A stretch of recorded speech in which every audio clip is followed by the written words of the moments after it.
The views and content expressed on the Pop Culture Courtroom are provided solely for educational and entertainment purposes and do not constitute legal advice.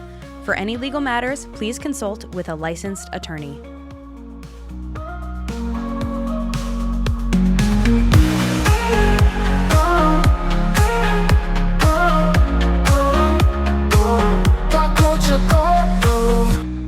Welcome to the Pop Culture Courtroom. I'm William Mayfield. And I'm Michael Kilgore. And today we're going to talk about how the Grinch stole Christmas. Or did he? We'll explore that a little bit later. But I want to start from the very beginning. How the Grinch Stole Christmas has had many adaptations. But the first was a book written by Dr. Seuss in 1957. This book did not take him a long time to write, but it did take a long time to wrap up, he said. A couple of fun facts that I learned when I was researching for today. This was really inspired by Dr. Seuss himself. It was the day after Christmas when he was 53 years old, and he looked in the mirror. His wife was having some health problems, and he was just kind of in a bad way, and he did not like the commercialization of Christmas. And he kind of viewed himself as a little bit of a Grinch, and he even went on to say that the Cat in the Hat was kind of the good adaptation of himself, and the Grinch was the bad adaptation of himself. Interestingly enough, this was the first Dr. Seuss book that featured an adult. The Grinch is 53 years old. It talks about how he had seen 53 Whoville Christmases. But obviously the book took off quite a bit. And in 1966, there was an animated film made of the book. And it's a cartoon like many of the other Dr. Seuss cartoons. And I don't think it even lasts an hour. It's what many people watched growing up. And then in 1977, there was a prequel called Halloween is Grinch Night. That was just a Grinch themed Halloween. In 2000, many of you may remember that there's a live action movie that Jim Carrey starred in. And then in 2007, there was a musical. And in 2018, there was an animated film that was recently that starred Benedict Cumberbatch.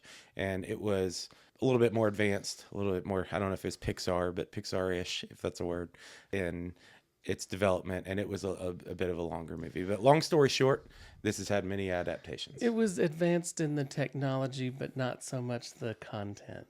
In my opinion. And we're going to debate that later. But the reason we bring all this up is that when we get to our relevant evidence later, we're going to talk about which ones of these adaptations we like the most and which ones we like the least. And I can already tell you. And why I'm right about it. Yeah. I'm sure he is. Michael's a very good attorney, and he just has bad opinions on this type of stuff. But so anyway, I'm going to let Michael talk about the plot of the movie a little bit, and then we'll dive into some legal scenarios. Most of us know the plot of The Grinch, but basically there's a town called Whoville, and it's filled with all of these very good-natured people and families, and they love Christmas. They love the warmth and the togetherness of Christmas, and they're just a very good-natured town of people. But up in the mountains near Whoville lives the Grinch. And he does not love Christmas. So he kind of hatches this scheme on how he can steal Christmas from Whoville. But it kind of backfires on him. He tries to go and steal the presents and the trees and the food. And what he finds is that it doesn't dampen their spirits any. They still love each other. They're still joyous during that time. And the fact that they don't have the material things doesn't ruin their Christmas. And in that process, his heart warms up and he joins the town and becomes a nice Mr. Grinch. So Michael and I have been working together a long time at this point, and I think he should certainly be an honorary member of Whoville, because the second we get done with October, I mean, Thanksgiving, just total afterthought. The Christmas decorations are up, and he and his wife watch a Christmas movie almost every night, I believe. Yes. Multiple Christmas trees, obviously, right? We're up to 9 Christmas trees in the house, and those usually go up mid-October. And we do love Thanksgiving, though. It's just we consider it kind of a sub-Christmas holiday to enhance Christmas. I on the other hand, Thanksgiving's wonderful. Football comes on 30 minutes earlier than normal. You know, that's the beautiful part of it. And it's on all day long.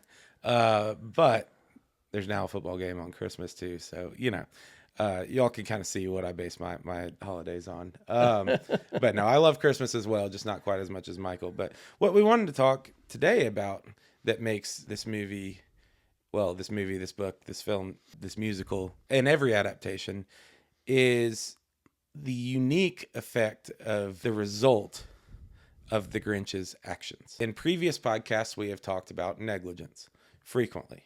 And in many of those podcasts, it's been an issue that while someone was negligent, it didn't result in significant damages. Well, here, we still have someone who has done something wrong to other people. The Grinch has done things wrong to the Whos. He's done something wrong to Cindy Lou Who specifically. But in this case, we're dealing with intentional acts. And what are two intentional torts? They're actually referred to as torts in the legal world. What are two possible intentional torts that the Grinch has committed in this film? So we have to remember that when we're talking about the Grinch's behavior, his behavior runs along two tracks legally. There are the criminal acts and the civil acts, and they kind of run parallel with one another. For example, the major crime is theft. He steals presents and Christmas trees and food. And so that would just be theft in the criminal sense. In the civil sense, it's called larceny. Larceny is the wrongful taking and carrying away of something that's not yours and intent to deprive the owner. And so if the citizens of Whoville wanted to sue him civilly, which is the kind of work we do, is civil work, then they would sue him for larceny. That would be one thing. Another civil action could be intentional infliction of emotional distress. And we'll get into those in detail, I think. Absolutely. So one thing I want to talk about, if he was being charged criminally for theft, for taking these Christmas trees, would how this impacted the Whos come into play with that charge? I don't think it would in the criminal sense. Criminal theft is intent to deprive and exercising control over property without the owner's consent. And so in the criminal sense, the damage to the owner is not considered. Now, certainly, if you go to criminal court today as a victim of theft, restitution would be an issue. That's where the defendant has to make you whole again. Well, in the movie, in the story, the Grinch makes them whole again by returning everything he stole. The civil side of it would go much further, though. Criminal actions are meant when like the DA or the prosecutor bring criminal actions against people. The purpose of that is to punish people for what they have done wrong, for disobeying laws. The public policy purpose of that is deterrence going forward. It's the same reason, we put people in jail for doing wrong things, is because we want to show the world that if you do wrong things, you're going to be punished. On the civil side of things, the civil side really has nothing to do with that. The civil side is about making people whole. It's about wronging rights. The reality is when people do wrong things in the world, it often has a negative effect on other people, and they often need the government or the judicial system in this case to help fix those wrongs. So let's address theft first. Obviously, in every adaptation of the Grinch goes into Whoville on Christmas Eve and starts taking gifts, he impersonates Santa Claus. Actually, another intentional act would be identity theft. He impersonates Santa Claus, but we won't get into that one. But he starts taking gifts, he starts taking everything having to do with Christmas and takes it away from the Whos. So in analyzing the damages there, how does that process go? The damages portion of the case is actually really interesting for this movie and this story, because he does ultimately return everything to the Whoville people. So you have to ask, what were their damages for the limited amount of time that they were aware these things were missing? And how did it affect them? Did it ruin their Christmas morning? This is the reason that we were interested in doing the Grinch for this podcast, is that the heartwarming nature of this story actually, in my opinion, makes this not a very good civil case from the plaintiff's side of things. All right, he took things from the Who's. Let's look at some factors. One, he returned them so that they weren't deprived of those things permanently. And you could call that restitution. Absolutely. Of course, he packed it very roughshod. Is it possible that some of those things got broken? Yeah. It certainly is, and he would be on the hook for those things. But for the most part, I think their intent is to say that he returned all of these things the way he found them. Yeah. So they're not going to have any permanent deprivation. They weren't deprived of them very long at all. We're talking 10 hours, maybe less. Yeah, but interestingly, the amount of deprivation is not a legal question. It's only the person doing the stealing, their intent to deprive. I think his intent was clear. I agree that it is civil theft, but in terms of the damages, I would actually say that how long these gifts were gone is a relevant fact because all right, for instance, let's say he had stolen someone's car. Okay, if that car was gone for 8 hours, that just deprives them of being able to move about freely for 8 hours. But if the car was gone for a year, they'd have to replace the car. They wouldn't be able to use the car for a year. So I do think it is relevant in determining damages. Definitely. And that's the reason that I don't think they really have a case because of the inability to establish their damages. If you move on to the emotional side of things, Michael, you have a son, and he's a great kid. I've been around him quite a bit. He's Don't awesome. tell him that. Thank you, though. But like any kid, if he woke up on Christmas morning without gifts, do you think he would be running to you guys to sing carols? I don't know that he would be. That would be a big disappointment for him. So, like any kid. I'm not sure how realistic this movie is, but what I will say is that emotional damages come into play when we're analyzing damages.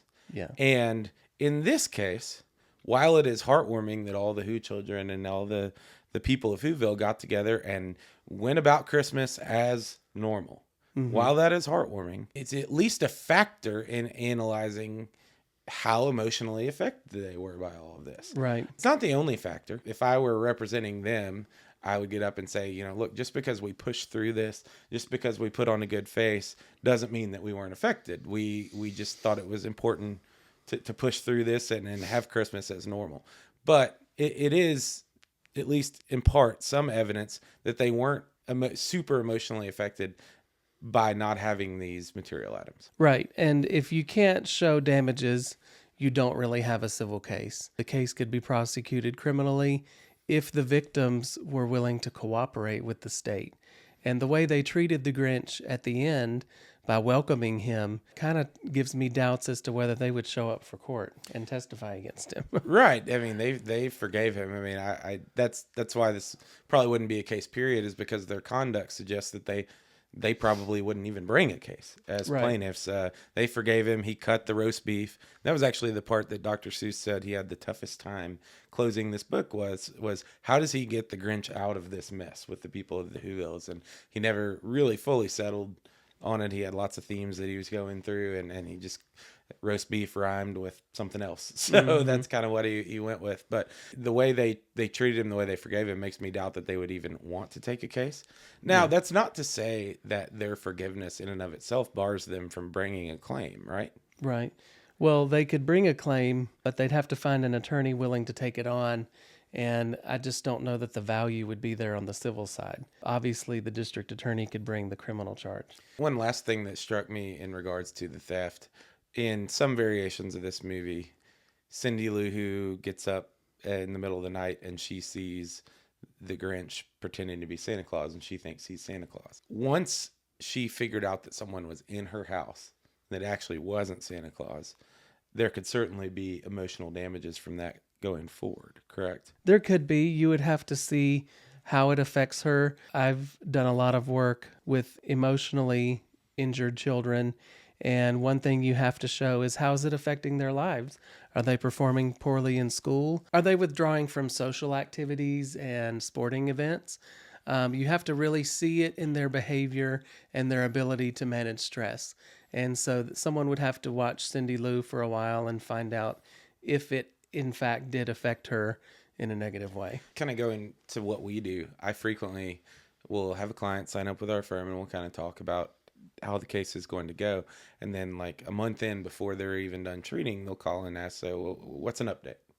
And we don't really know yet. I mean, we're working on the case. We're doing things that need to be done, but until you are fully recovered, and for that means different things for different people. It can mean that you get back to your level of health prior to this incident and you're completely healed, or it could mean that you get to a certain point and that's you kind of plateau. That's as good as you're going to get, and that's more of a permanent injury. Until you know where this is going to end up, we don't know what type of case this is going to be. Mm-hmm. And that's really important. You know, insurance companies, we'll have people come to us a lot and they'll be like, well, the insurance company already offered me X amount of money. And I'll be like, okay, well, are you done treating? Oh, no, I've been told I'm going to need physical therapy for 2 months. Mm-hmm. Well, the insurance company frequently is offering you that money because they want to cut off their liability. Right. And the reality here, like you said, is while initially everything seems okay, it's going to take some time to iron out to see whether any of these people were emotionally affected by someone breaking into their house and stealing their Christmas gifts. And the fact that, regardless of the fact that the Grinch seems to have been reformed and his heart grew 2 sizes, he still lives up on the mountain, kind of looking down on him. Mm-hmm. And he's still there. If things continue how they're portrayed in the book, I don't think this would be a great case. Yeah. It could mature into a possible case because we could have lasting damages that we don't know about right now. Yeah, and there's no rush. I don't know the statute of limitations for a civil larceny case, but it's at least a year. And so you've got plenty of time to see if people are changing because of what happened. And, you could wait until the following summer and just see how everybody's doing and reassess at that point. Going into intentional infliction of emotional distress, which we touched on briefly earlier. Do you happen to have the definition of intentional infliction of emotional distress? This brings back nightmares from law school because I had to write my first big paper on IIED, we called it. I think I had multiple bar questions on that. So yeah. Intentional or reckless behavior that is extreme and outrageous, causing severe emotional distress. Right. So, again, I think we certainly satisfy part 1 of that. Breaking into people's homes, stealing their gifts. I mean, he states he wants them to feel pain from taking their gifts, he wants to take Christmas from them. Yeah. Something that makes them happy. That Whoville is known as like the Christmas town. And he wants to take something that makes it happy and he wants to cause them stress. It's right there. The big issue is, did it actually cause the stress? No. And I remember from my scenario in law school how in my law school scenario, a law student stole a co-student's notes so that she wasn't able to study for her exams and take her law school exams. And the scenario showed that she had to go to the doctor due to the physical manifestations of stress in her body. She was losing hair, she wasn't sleeping, she was having digestive problems, all these things that she had to get medical treatment for, not to mention counseling for her emotional distress. So those are some examples of things that you look for in an IIED case, and we don't see them in this case. Correct. And the analysis is really similar on the damages side to our theft analysis, which is why we're talking about this today. So in our case or no case portion of this, it's not as black and white as some of the cases we've talked about to this point on the podcast. But let's address the criminal side first. Case or no case? Definitely a case for the criminal. I certainly agree. I think that the elements of criminal theft are certainly met by what the Grinch does, and possibly some criminal trespass and other types of things. I think the question here is, does the DA or prosecutor of Whoville bring this? Because while the purpose of criminal law is not to make whole the wronged parties, their opinion does matter, doesn't it? It does. I mean, a DA can't really bring a case very effectively without a victim's cooperation. If the victim doesn't show up for court and testify against the defendant, then it's difficult for the DA to make their case. So they have to have some cooperation. So if all the people of Whoville want to forgive this newly reformed Grinch with his new large heart, hopefully figuratively, because if he's going to live this new reformed life, we don't want it to be wrought immediately with heart problems. The people of Whoville could have some influence on whether the charges are brought. Sure. They definitely can. And in this instance, if things continue on the pattern that it looks like they will, I actually think that they would probably urge the DA to not bring charges, and that those charges probably wouldn't be brought. Yeah, so the Grinch better be watching his P's and Q's, making sure he's behaving and enjoying his new friends. And he at least needs to do that for the next few years while the criminal statute of limitations runs out. On the civil side of things, I think we've touched on this already, but my opinion would be that at least right now, there's not a good case. But I would give these people my number, assuming that I was licensed in Whoville, which, I don't know what their reciprocity laws are. I know that shortly after I got licensed in Tennessee and started working here, I started the process of being able to practice in Kentucky, and they needed me to take another bar exam, and that was not the words you want to hear. No. But I did it, and now I'm licensed in Tennessee and Kentucky, but I have not gotten around to Whoville yet. Yeah. Yeah, I haven't either. I'll have to check their requirements and see. At this point in my career, with how long I've practiced, I wouldn't have had to take another bar exam to practice in Kentucky. I would have just basically filled out some forms, which would have been much better. That's definitely the way you want to go. But if I was licensed in Whoville, I would give the people of Whoville my number. I would tell them to kind of monitor how Cindy Lou Who and some of these people who are emotionally affected by this were doing. I would tell them to check the gifts and make sure that they were returned in the manner that they were expected to be, and give me a call in 6 months or so. Yep, that's the way to do it. All right. Well, we're going to move on to our irrelevant evidence today. And I can go ahead and tell you, Dr. Seuss usually doesn't lead to a lot of contentious conversation, but we are here It just to might change today. that. Yeah. Yeah. We talked about the adaptations of the Grinch, How the Grinch Stole Christmas earlier. There's actually a unauthorized 2022 horror parody about the Grinch. Goodness. I haven't seen that. The horror parodies. Yeah, but I'm going to assume that would be last for both of us. Yeah, that one. And there was also a podcast in 2023. But we are going to focus on the book and its adaptation in cartoon form in 1966. We're going to kind of lump those together. Then the 2000 live action movie starring Jim Carrey. And then the 2018 animated film starring Benedict Cumberbatch.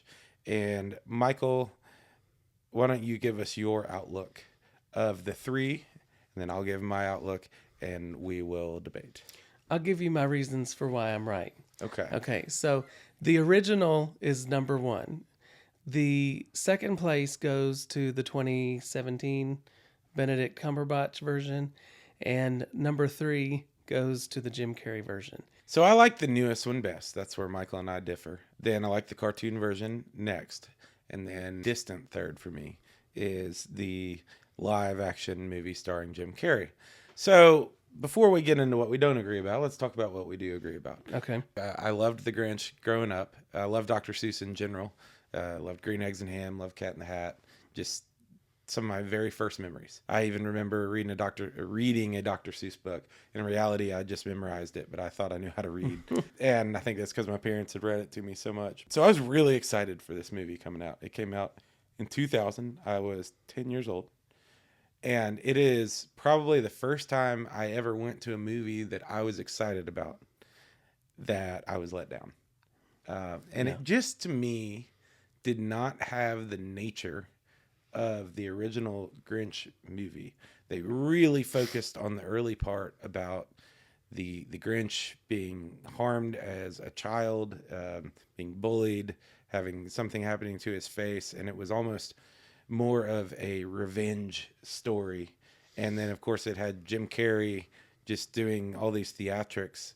And in reality, the Grinch, I think, is designed to be someone overall that you pull for, even though he's struggling in the beginning of the movie and the films. And I just never got to a point where I was pulling for Jim Carrey's Grinch. No, and Jim Carrey, most of his movies are him displaying outrageous behavior. And, if you're there for a story, it really kind of gets lost in the Jim Carrey character. And so it didn't resonate for me. It was negative. It almost had, it wasn't like a horror film per se, but in any way, but it just wasn't, it just didn't have the nature of the cartoon. Again, keep in mind, the adaptation we had seen of this before is a Dr. Seuss cartoon. And Right. it was just, it was very real, and it felt very adult. And at the end of the day, while adults can enjoy this story, it's meant for kids. And I felt like that adaptation whiffed for a 10-year-old. Yeah. It's a distant third. Okay, and so let's talk about the cartoon adaptation. I do like it, but I have it second. My favorite memory of this is that around Christmas time, my parents would take me to Blockbuster. Obviously, Blockbuster has fallen on some hard Yes. times.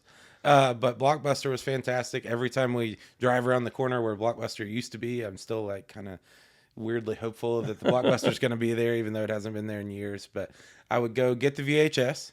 We would make sure it was rewound because you don't want any spoilers. Yeah. And we put it in, and I was always really excited to see this one. I actually really liked the Halloween one as well, and would get it from time to time. But it was pretty simple. There wasn't a lot of backstory. They really kind of raced their way to the end. You get to the end, and you get to the point of him stealing the gifts. And I did think the animations about him stealing the gifts and holding them over the edge of the mountain were really, really good. But it just didn't have the depth of the new one for me.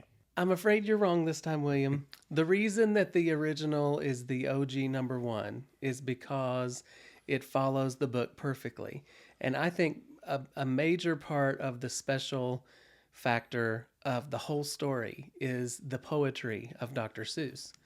And so we know the original follows the actual reading of the book and is narrated by Boris Karloff, who was amazing. It is too short. I mean, you need to watch it 2 or 3 times to get your fill of it every year.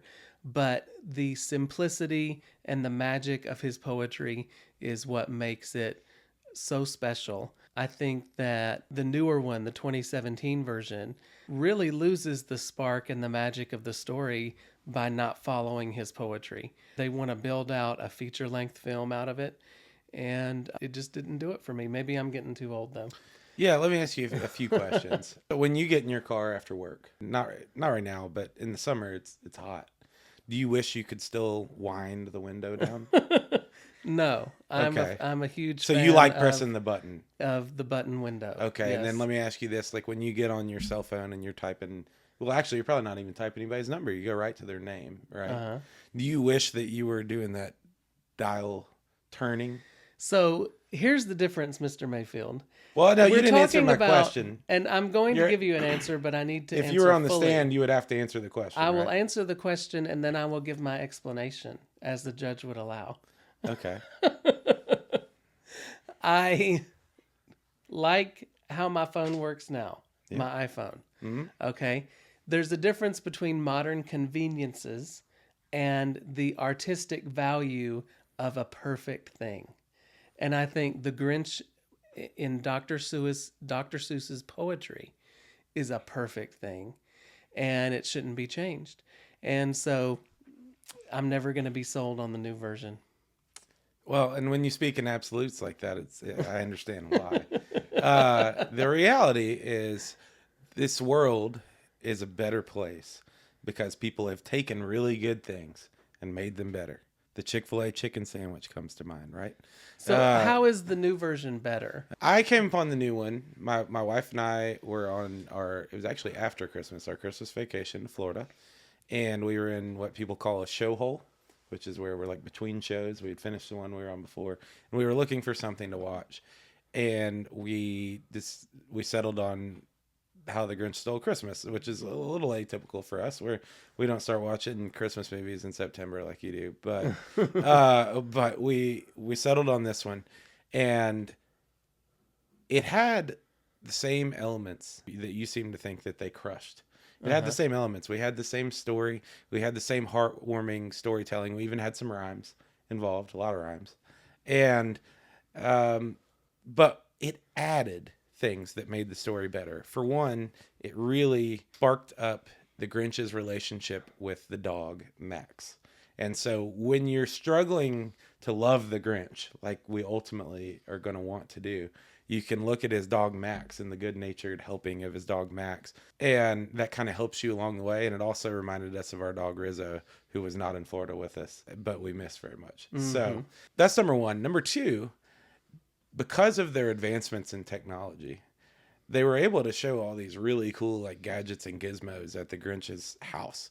And like his way of like cooking breakfast was he would like press a button and then some spring would pop up, and it just he was actually super advanced and super smart in like the way he operated. Like he would step into some chamber and it would like dress him like how he wanted to. And it was, to me, it was almost kind of symbolic of, look at where we've gotten as a society compared from the regular Grinch to like, okay, the Grinch still has everything that your original Grinch movie had, but now we're going to jazz it up a little bit with what's happened in modern society.